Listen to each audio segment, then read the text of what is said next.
इधर नालंदा जिले के अंतर्राष्ट्रीय पर्यटन स्थल राजगीर स्थित स्टेट गेस्ट हाउस मैदान में आज राजगीर महोत्सव का उद्घाटन के साथ आगाज हो गया है। महोत्सव का उद्घाटन बिहार के वित्त मंत्री विजय कुमार चौधरी एवं श्रवण कुमार ने दीप प्रज्वलित कर किया। इसके पूर्व दोनों ने राजगीर महोत्सव परिसर के ग्राम श्री मंडप में लगाए गए सभी स्टॉलों को बारीकी से निरीक्षण किया।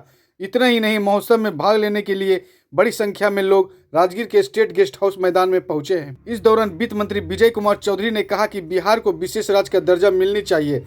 अगर बिहार को विशेष राज्य का दर्जा मिल गई तो बिहार विकसित राज्यों की श्रेणी में आ जाएगा। जबकि ग्रामीण विकास मंत्री श्रवण कुमार ने केंद्र सरकार पर जमकर प्रहार करते हुए कहा कि केंद्र सरकार द्वारा पिछले 3 सालों से प्रधानमंत्री आवास योजना के लाभुकों को राशि नहीं दी जा रही है। इतना ही नहीं, मनरेगा में भी राशि देने में आनाकानी किया जा रहा है। हम अपने संसाधनों से इतनी जबरदस्त तरक्की करके हमने बता दिया है। सीमित संसाधनों से, हमारे यहाँ कोई प्राकृतिक संसाधन की उपलब्धता नहीं है। कोई हमारे यहाँ सोने की खान, हीरे की खान या सैकड़ों किलोमीटर का समुद्री किनारा नहीं है हम लोगों को, जहाँ अकूत प्राकृतिक संसाधन उपलब्ध होते हैं, वो हमारे पास नहीं है। लेकिन फिर भी हमने अपने सीमित संसाधनों में जो तरक्की की मिसाल कायम की है, आज पूरा देश उसका कायल हो रहा है। और इसीलिए हम लोग कहते हैं कि आज हमने अपनी विश्वसनीयता, अपनी प्रामाणिकता, अपनी दक्षता सब देश के सामने साबित कर दिया है। अब हम संकल्पित हैं कि हम आगे बढ़ेंगे, बिहार को आगे बढ़ना है और संसाधन की दिक्कत है, इसलिए हम लोग विशेष राज्य का दर्जा मांग रहे हैं जो कह रहे थे।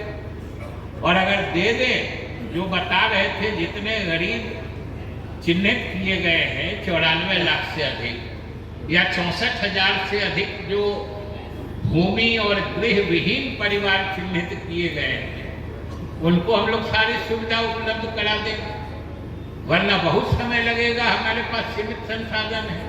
दर्जा मिल जाएगा तो मुख्यमंत्री ने कहा है कि 2 साल में 94 लाख लोगों को रोजगार भी दे देंगे और 94 लाख लोगों को पक्का मकान भी दे देंगे। अगर भारत सरकार हमें सपोर्ट करेगी तो हर क्षेत्र में बिहार आगे बढ़ रहा है। निश्चित रूप से बिहार को विशेष राज्य का दर्जा मिला होता तो बिहार अभी और कहां से कहां आगे चला जाता। अगर बिहार के साथ हिस्सा में कटौती, अगर बिहार की अनदेखी नहीं होती तो बिहार विकसित राज्य की श्रेणी में आज बिहार खड़ा हुआ दिखता। लेकिन हमारी इच्छा हो तो हो, लेकिन हम अपने बलबूते विकसित राज्य की श्रेणी में बिहार को खड़ा करेंगे और पूरे देश को दिखाएंगे कि हमारी हकमारी होने के बाद भी हम अपने बलबूते को दूधे। 94 लाख परिवार जो हाशिए पर खड़ा है, न उनको रोजगार है, आज न उनको नौकरी है।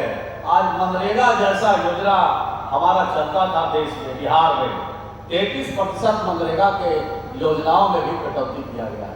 अब बताइए, गरीब लोग बिहार से कहाँ जाएगा? दूसरे राज्यों में जाने के लिए गरीबों को, मजदूरों को मजबूर किया जा रहा है। ये दिल्ली वाले लोग चाहते हैं कि बिहार का भला नहीं हो, बिहार का मजदूर दूसरे राज्य में काम करने के लिए जाए, यहाँ रोजी रोटी उनको नहीं मिले। तो 33% तो मनरेगा के बजट में कटौती किया और 100 करोड़ से ज्यादा हमारा बिहार में भी मटेरियल का भी बकाया। यानी समय पर हमको पैसा नहीं मिलता है। हमारे विकास की गति में हमारा जो रफ्तार है उसको रोकने की हमेशा कोशिश की जाती है। तो इसको भी बिहार की जनता को, नालंदा की जनता को समझना पड़ेगा। इस हालात को बदलने के लिए बिहार की गरीब दूसरे राज्य में मजदूरी के लिए नहीं जाए, दूसरे राज्य में काम के लिए नहीं जाए।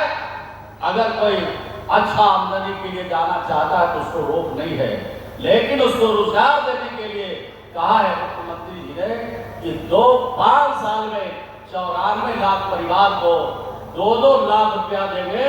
और रिफंड नहीं करना है, अनुदान के तौर पर देने का फैसला बिहार की सरकार ने किया है। ऐसा फैसला देश के किसी राज्य में नहीं है।